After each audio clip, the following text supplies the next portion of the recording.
Labas. Investor LT kanale Klausk atsakysiu rubrika. Na ir mes nieko nelaukę, pradėkime. Taigi pirmas klausimas, Ekonamas klausia. Įdomi jūsų nuomonė apie CPRT.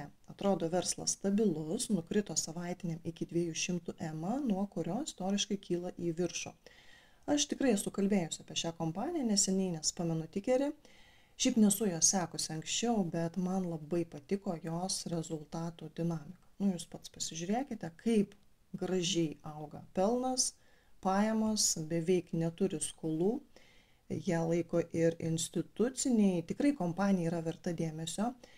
Aišku, įvertinimas vis dar, sakyčiau, yra brangokas, vertinant jos būsimus pelno augimus, bet ji, kaip esu sakiusi, visada būdavo kiek brangiau įvertinta.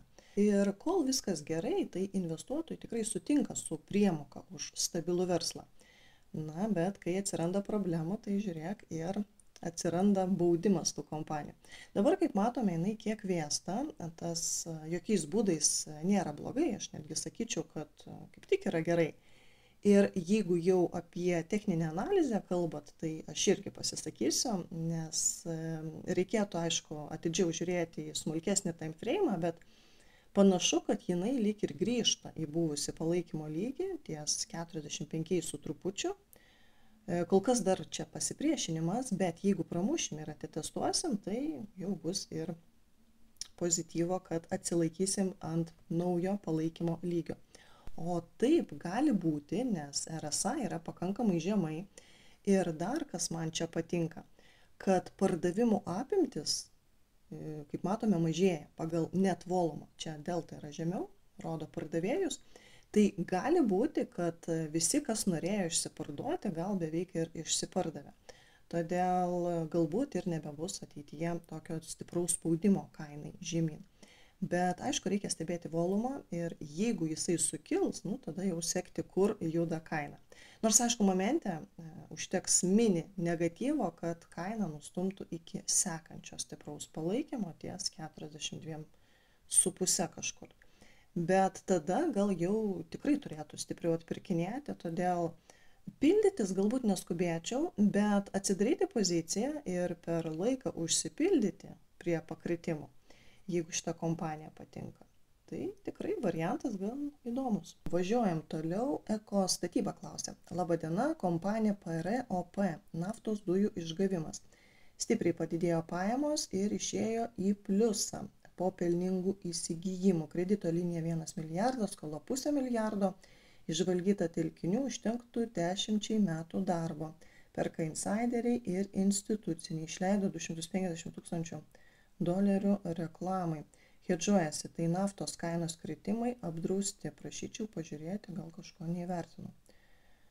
Manau, kad gan detaliai susipažinęs esate su kompanija iš to, ką parašėte, todėl aš tik tai į finansinę pusę pasižiūrėsiu. Taip, kaina vis krenta, labai mažutė kompanija, net 100 milijonų nesiekia.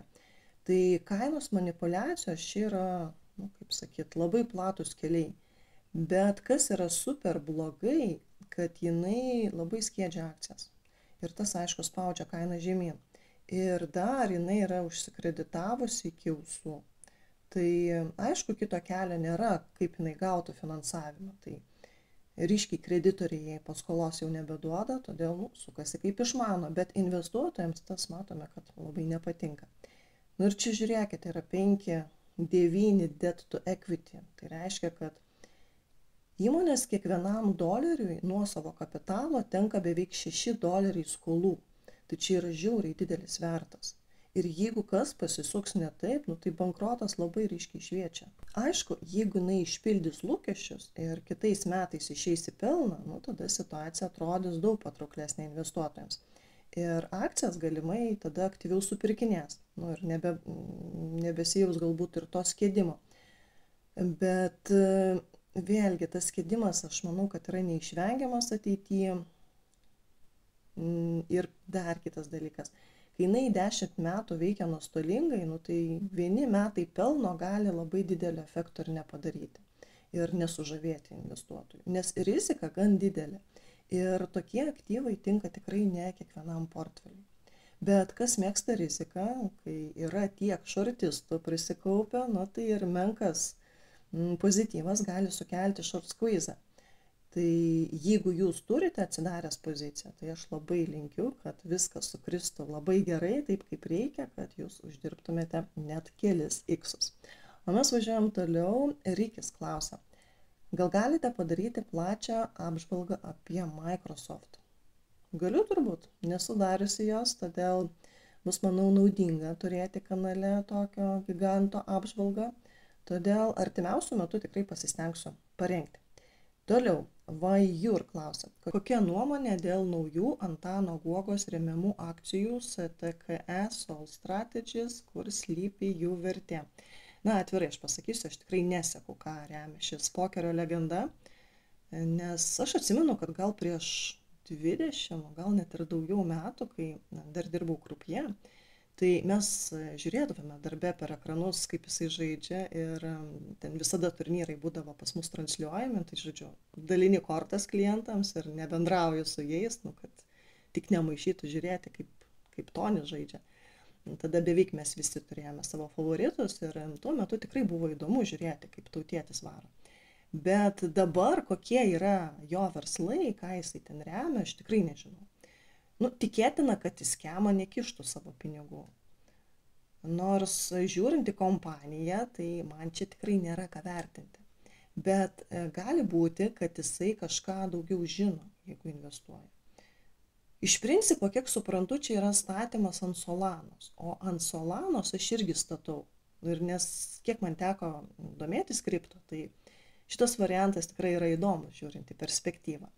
Bet tokie aktyvai yra visada labiau rizikingi. Tai pačios vertės kol kas aš tikrai negaliu nustatyti, bet gali būti, kad jisai tikrai turi kokios insaido informacijos. Gal pats ten kažką reguliuoja.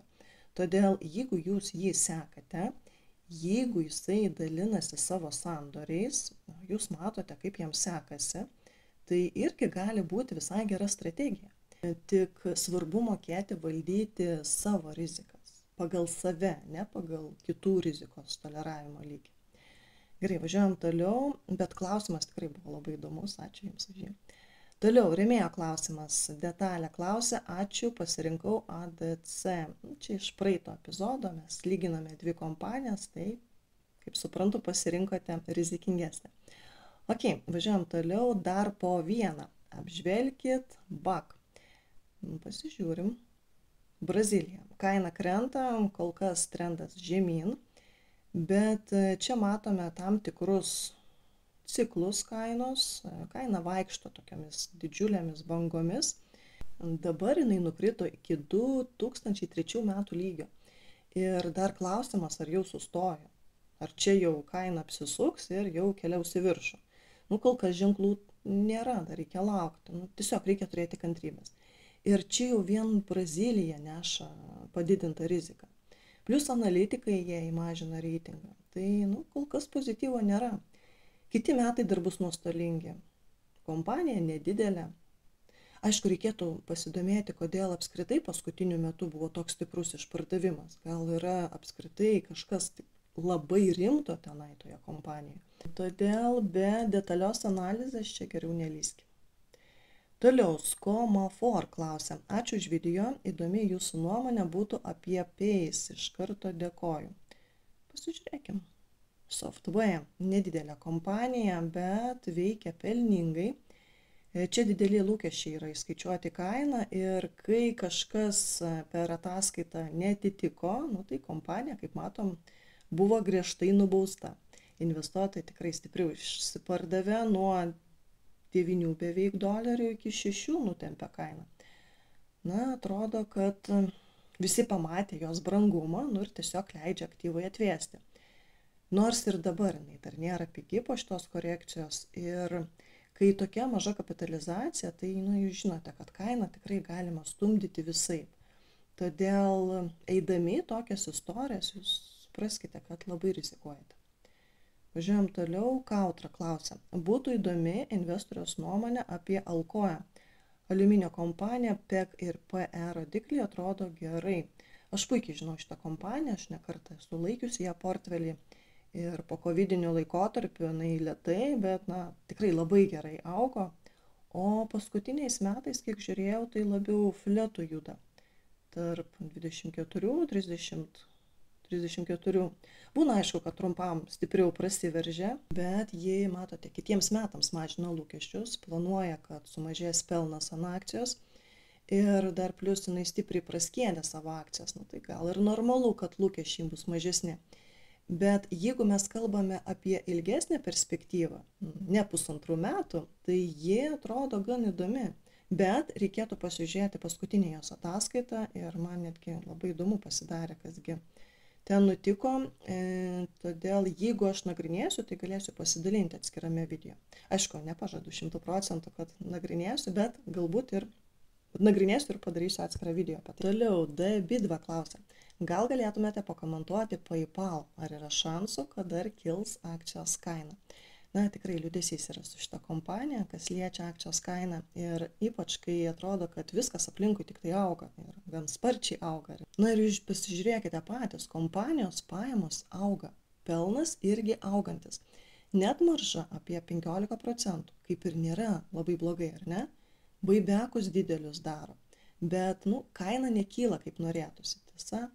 Ir, sakyčiau, nepatinka jinai Wall Street'ui ir kol kas nieko su tuo nepadarysi.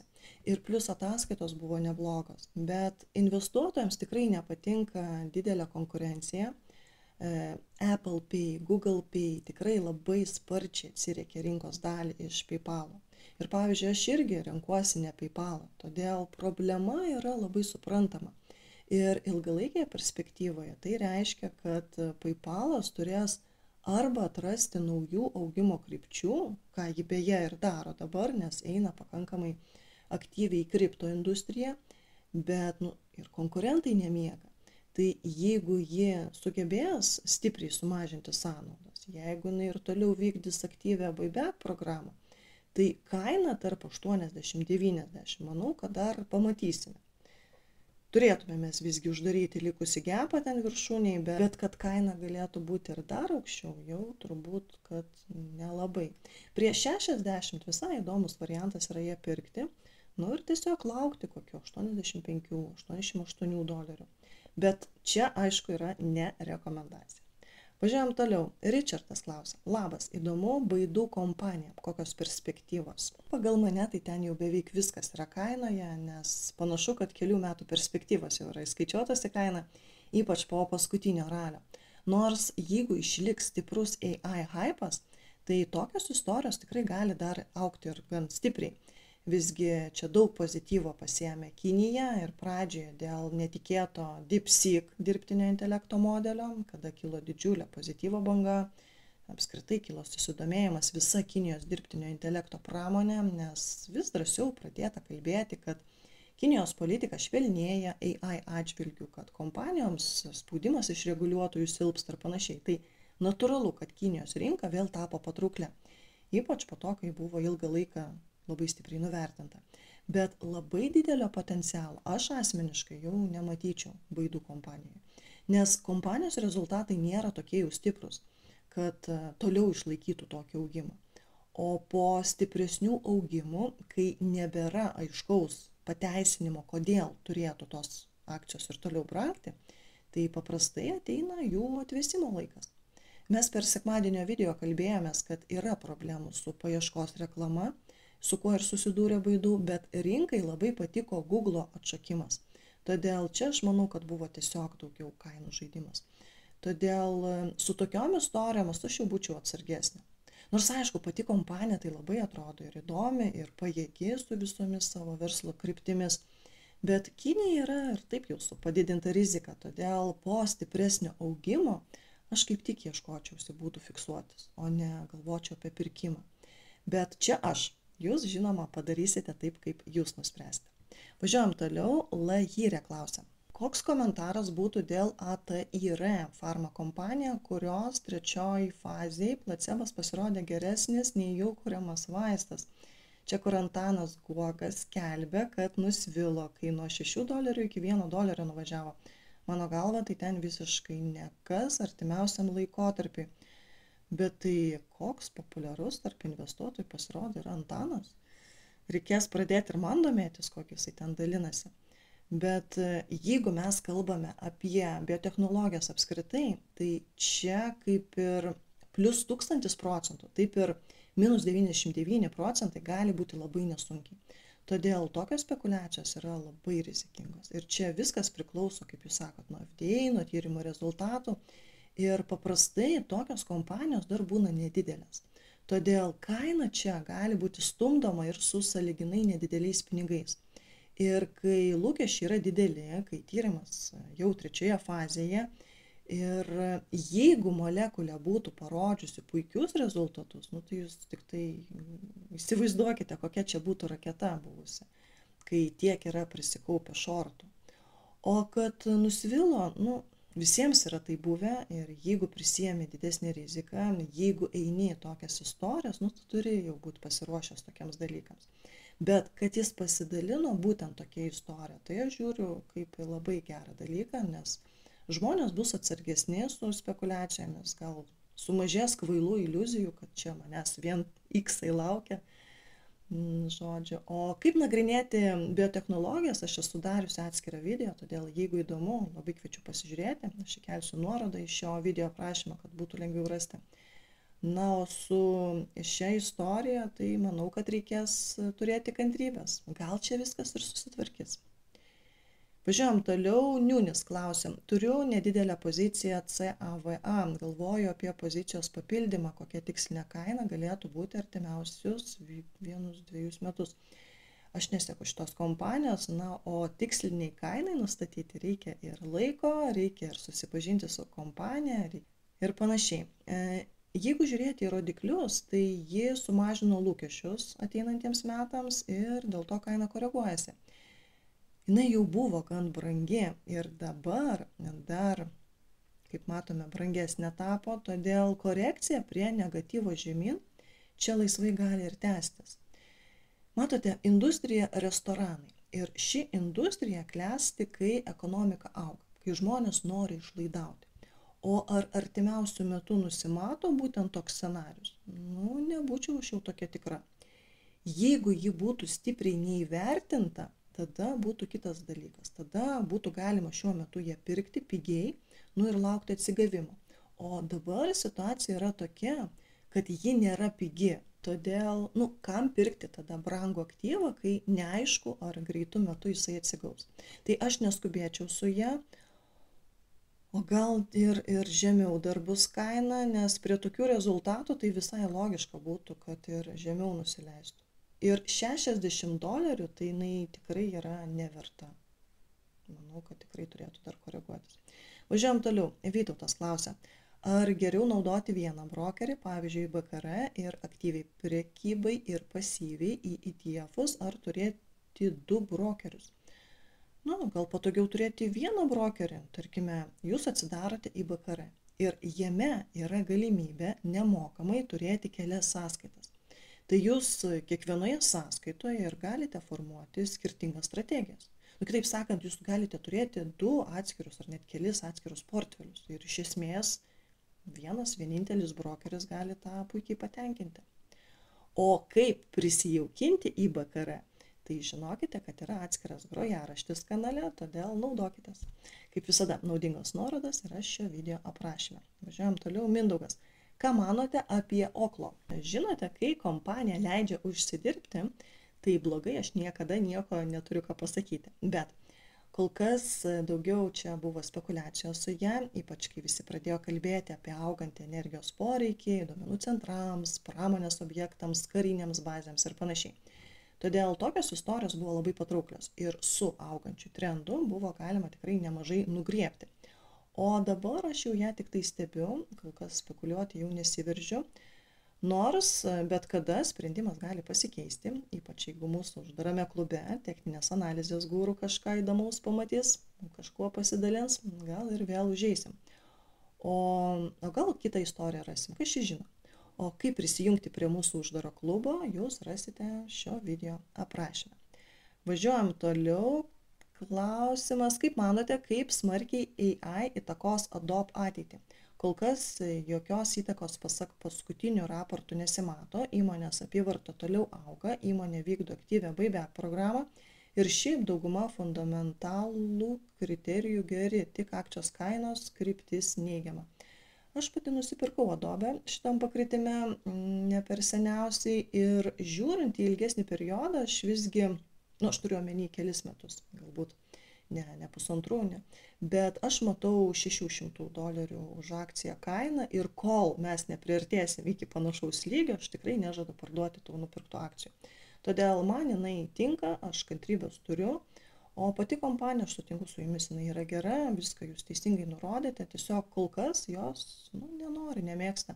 Ir jeigu AI hypas labai greitai nurims, tai manau, kad po kažkiek tai laiko jis vėl duos apie save žinoti ir apie šitą kompaniją vėl turbūt investuotojai pradės domėtis aktyviau ir ją atpirkinės. Svarbiausia, kad rezultatai būtų su ją, kad jos rezultatai būtų geri, o kol kas viskas su ją yra gerai. Važiuojam toliau, Richardas klausia, įdomu būtų apžvalgėlė apie kompaniją Prospect Capital. Laikų mažoka, tai apžvalgos kol kas nebus, bet greituoju būdu, aišku, galime pasižiūrėti PSEC. Asset management, didesnė rizika, kai imame tokius aktyvus. Tai paskutiniais metais trendas į apačią, pramuštos visos žemumos, jinai yra nuostolinga ir dar jinai moka dividendus. Tikrai fantastika kažkokia. Klausimas dar, ar jinai išeis į pelną kitais metais, kaip čia žada. Jeigu išeis, tada gal ir nėra čia dividendiniai spąstai, bet man asmeniškai tokios istorijos tikrai labai nepatinka. Nors, jeigu žiūrėti insiderius, tai čia tikrai labai gražiai viskas atrodo, ar ne? Insideriai perka, SEO perka, matyt, kai ką žino, o gal kad palūkanos bus mažinimos ir tai yra įskaičiuota, kad kompanijos, į kurias šitas kapitalas investuoja, nesusidurs, pavyzdžiui, su bankrotais. Tai ir gali būti, kad vadovybė įskaičiuoja, kad ne tik, kad viską atgaus, ką suinvestavo, bet dar ir uždirbs. Ir gali būti, bet rizika čia yra didelė, todėl tinka tikrai ne kiekvienam, todėl, kaip sakiau, tokios istorijos man labai nepatinka.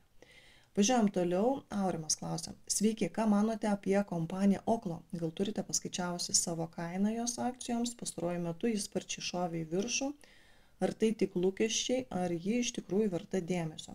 Ne, aš paskaičiavusi kainos nesu, nes čia daugiau, kaip sakiau, yra spekulacijos, manipulacijos ir turbūt nelabai ką ir turėsiu pridurti, ką jau prieš tai minėjau apie šitą kompaniją. Todėl važiuojam toliau. Donatas klausia, jūs minėjote, kad bijote, jog prezidentas Trumpas perims FED valdymą. Kodėl? Manipulacijos baigsis ir bus sunkiau nuspėti rinkas? Taip, Trumpas tikrai labai nori, kad Fedas daugiau jo klausytų, jis jau taip atvirai rodo savo nepasitenkinimą Fed vadovų, kad jau tikrai net gaila darosi to žmogaus. Ir neseniai netgi jisai papostino pas save tokį paveiksliuką, kaip jis atleidžia Pavelą. Bet, kaip žinome, Pavelo net ir JAV prezidentas negali atleisti, reikia laukti, kol baigsis jo kadencija, nes jisai nieko blogo nepadarė. Ir pamenate tą istoriją, kai Trumpas norėjo atleisti vieną narį iš FED valdybos, kad greičiausiai turėtų daugumą savo prijaučiančių balsavime.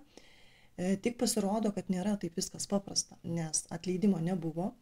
Ir kol kas Fedas kaip institucija save parodo kaip nepriklausoma, kad niekas iš politikos įtakos daryti negali. Ir tas patinka rinkai, nes jie tada gali lengviau statyti tam tikrus scenarius. O priešingų atveju, tai suprantame, kad tada teks modeliuoti ne tik ekonominius duomenis, bet ir politinį spaudimą. Ir tada bus, aišku, daugiau triukšmo, mažiau stabilumo ir panašiai. Todėl tokios manipulacijos labai negerai rinkai. Bet su Trumpo atėjimu mes jau tikrai buvome nusiteikę, kad ramu nebus. Todėl sekame įvykius ir į kažką reaguojame, į kažką jau visai nebekreipiame dėmesio, ar ne? Aišku, bus labai įdomu, kai Pavelą pakeis ir bus labai įdomu žiūrėti, ar naujasis pirmininkas klausys prezidento ir kaip į visą tai reaguos rinka. Bet bangavimo, tokių stipresnių bangavimo, aš tikrai manau, kad pamatysime. Toliau Augustinas klausia, domintų Crocs apžvalga. Aš žiūrėjau jos ataskaitą, tai artimiausių metų tikrai galėsiu parengti atskirą apžvalgą apie Crocs, laiko daug. Važiuojam toliau, Kęstutis klausia, gal galima SAP apžvalgos. Na, bendras vaizdas sakytume, kad yra čia brangoka kompanija, bet perspektyvos atrodo gan neblogai, todėl tikrai aš manau, kad yra driverių kainai augti ir toliau. Pati kompanija yra lyderis verslo procesų valdymo programinės įrangos srityje, jinai teikia debesų sprendimus daugiausia finansų, logistikos, bet aišku ir kitų procesų automatizavimui. Ir paskutinės ataskaitos buvo gan stiprios, todėl čia matome augimas. Tai gali būti, kad lūkesčius išpildys ir artimiausio ateityje. Bet aišku, sunku tikėtis, kad kompanija atkartos Oracle sėkmę ar ten Google. Čia yra aišku sritis, kiek skiriasi, nes ten daugiau yra dėmesys į infrastruktūrą, čia konkrečiai į programinį įrangą verslo valdymui. Bet jeigu tokios prognozės, tai tikėtina, kad kompanija turi pranašumų, kaip pritraukti Europos ar Azijos kompanijas, kurioms reikia verslo procesų migracijos į debesį su AI analizė ir panašiai. Todėl aš gan palankiai žiūriu šitą kompaniją ir manau, kad kainai kilti priežasčių yra perspektyvoje. Važiuojam toliau, Kęstas klausia, sveiki, įdomi nuomonė apie CMG, kokios ateities perspektyvos. Aš praeitame video kalbėjau kaip tik apie šią kompaniją, tai per porą savaičių tikrai ten kardinaliai niekas nepasikeitė, todėl pasižiūrėkite ankstesnį epizodą, po kuriuo parašėte šį komentarą ir pagal time kodus nesunkiai rasite, kas jūs domina. Mes važiuojam toliau, Pokmonas klausia, kokia nuomonė apie dividendinę kompaniją TGT. Aš neseniai įsitraukiau ją į dividendinį portfelį ir jeigu pakris žemiau, tai laiptelinių principų užsipildysiu pilną poziciją, bet nemanau, kad bus daugiau nei 5% nuo portfelio. Tik tai čia kas įdomu yra su ją, kad industrijoje tai kaip ir viskas yra neblogai. Ir tą mes matome iš Walmarto, Costco, ar ne? O štai ši istorija vis rodo savo atsilikimą.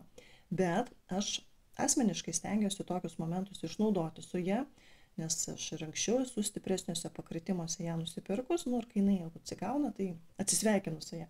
Aišku, ne pats geriausias variantas konservatyviam portfeliu, aš su to sutinku, nes momente gali ir stipriau nuvažiuoti žemyn, bet jeigu ramiai į tai reaguojama, tai jeigu korekcijos žemyn yra galimybė užsipildyti poziciją, tada aš manau viskas yra gerai. Važiuojam toliau, Renavas klausia, IOVA, būtų įdomu išgirsti nuomonę. Kadangi jos neseku, nors tikeris tai tikrai labai girdėtas, bet nieko neatsimenu apie šitą kompaniją, o iš to, ką mes čia matome, tai netrodo gerai. Matome, kad skiedžia akcijas ir dar bus kelis metus nuostolinga, bet yra pliusas, nes jinai jau turi pajamos, čia atsirado pajamos. Vadinasi, greičiausiai yra partnerystės sutartis, kas indikuoja, kad galbūt jinai turi gerą molekulę arba net kelias molekulės, kurias kuria. Ir jinai užsiema vėžiniais susirgymais, tai gali būti visai įdomi, reikėtų pasigilinti. Tai paliekam ateičiai, gal kitą kartą komentaras surinks daugiau laikų ir plačiau pasižiūrėsime jį. Važiuojam toliau, Modestas klausia, Genpact, kokias perspektyvas mato investorė? Atrodo labai neblogai kompanija, nėra perpirkimo, čia neblogai jinai ir pasikoregavusi, bet man dar norėtųsi, kad jinai nusileistų patestuoti žemiau $40 palaikymą. Tada būtų dar įdomesnis užėjimas, bet ir dabar vertinant jos lūkesčius, jeigu jie bus įgyvendinti, tai gali būti, kad kaina pasieks analitikų vertinimus 48-50. Aš čia manau, kad visai reali šitą kainą šitai kompanijai. Važiuojam toliau, Vaidotas klausia. Labas, ką manai apie Jackson Financial JXN?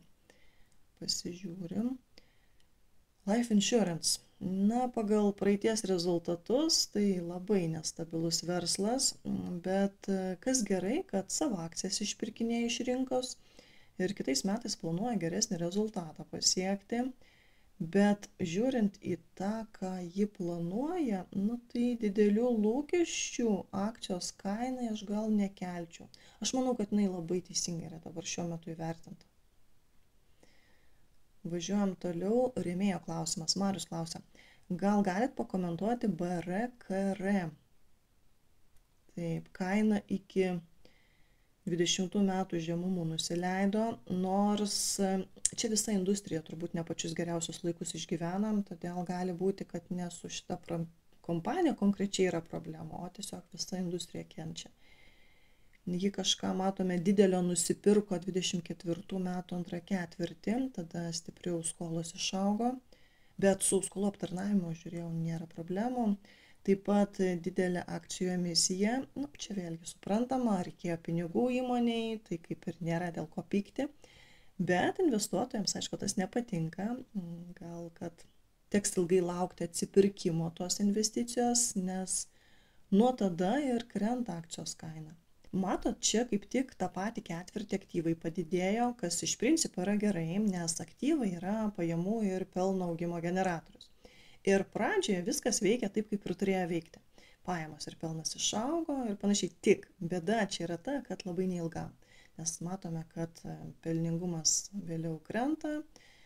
Paskutiniais ketvirčiais ženkliai, aišku, sąnaudos išaugo ir čia greičiausiai Trumpo politika yra kalta, buvo sumažintas vyriausybės finansavimas, todėl mažėja laboratorijų įrenginių pirkimai, medicinos įrangos pirkimai, plus Trumpo tarifai, aišku, ir valiutos svyravimai čia turėjo įtakos. Apie tai beje pati kompanija kalba, apie tą skaičiau. Ir nepadėjo jai įrangos kainų pakelimas, išlaidų optimizavimas. Ir kai kompanija pati sumažino lūkesčius, kai dar analitikai sumažino savo tikslinės kainos, aišku, kad investuotojams tas labai nepatinka. Bet kalbant apie perspektyvas, artimiausi metai matome, kad bus stagnacija, bet 27-ieji jau matyt pagerėjimas, todėl toks čia ryškus augimas numatomas. Bet matot vėlgi, jeigu 26 metai dar jai bus sunkus, gali tekti dar kartą akcijas praskiesti. Todėl, sakyčiau, kol kas liūdesys su ją. Nors jeigu momente bus nors kiek pozityvo, tai gali ir stipriau atpirkinėti, kai toks stiprus išpardavimas buvo. Todėl labai tikiuosi, kad jūs sėkmingai iš jos išeisite, jeigu laikote. Tiesiog reikia turėti kantrybės. Ir paskutinis gero žmogaus klausimas, ačiū bičiuli, kad time kodų sudėdi po epizodais. Ir klausimas skamba taip, ar surastum kokio nors pozityvo PKTM, finansinė pusė, moto pardavimai atrodo tiesiog tragedija, bet kadangi esu šios markės fanas, tai tikiu įmonės pažadais apie restruktūrizaciją, žada mažinti itin didelės R&D išlaidas ir dalyvavimą motosportuose. Bet čia dar klausimas ar gerai, nes kai negali skirti lėšų vystymui, reklamai, marketingui, tai gali likti visai nuošaly šioje industrijoje. Ir konkurentai gali tave labai smarkiai pralenkti. Aš kaip tik sakyčiau, kad reikia reklamuotis motosportuose, remti gabius sportininkus, kad kuo daugiau pergalių būtų su jų motociklais. Tada ir investuotojai palankiau žiūrės. Bent jau man taip atrodo. Todėl aš čia gal nedėčiau pliuso. Taip pat Bajai auto 49% akcijų nupirkimo, nors aišku, jiems patiems nestebuklai. Šiaip įmonė nėra didelė, todėl nei Finviz, nei Guru Focus nėra daug informacijos, bet kokiu atveju laikysiu ir skiesiu akcijas, nes įmonė kadais buvo stipri ir pelningai augo, kol kas mano kainos vidurkis 15,5. Taip, dar čia yra ir pirkimai, matot su ją. Ne pačiu geriausiu momentu, aišku, tai tas gali labai investuotojams nepatikti. Pasižiūrim, PKTM. Taip, akcijos stipriai krenta, finansinė pusė jos labai prasta ir dar nuostoliai, išaugusios skolos, kurias reikia aptarnauti. Tikrai nėra daug pozityvo čia, aš vis net nelabai matau. Paskutinį ketvirtį lyg ir atsigavo, nors čia kažkas ne taip. Čia gal su buhalteriniais kažkas buvo daryta, nes nenormalus čia rezultatas. Nors gal čia jau tos nupirktos kompanijos rezultatas kartu sudėtas. Bet čia dar matome, kad ir savo aktyvus išparduoda, tai gal tas irgi turėjo kažkiek tai įtakos tokiems geresniems rezultatams. Reiktų gilintis. Bet nudžiuginti dėja negaliu. Ir analitikai nelabai žino, kas jos laukia. Bet čia vėlgi normalu turbūt, nes po prisijungimo turi kažkiek tai praeiti laiko, kol visi išsiaiškins, kas ką planuoja, kaip ką darys ir panašiai. Ir pati vadovybė turėtų kažką pateikti. Jeigu realiai situacija pagerėtų, tai aš manau, kad greitai investuotojai jie grįžtų po tokių išsipardavimų. Bet, kol kas situacija, aišku, liūdnoka. Ačiū Jums, kad buvote kartu. Primenu, kad jeigu turite klausimų, visada rašykite po naujausio Klausk atsakysiu video ir nepagailėkite savo laiko įdomiems, aktualiems kolegų klausimams, nes tada aš stengsiuosi plačiau į juos pasižiūrėti. Iki.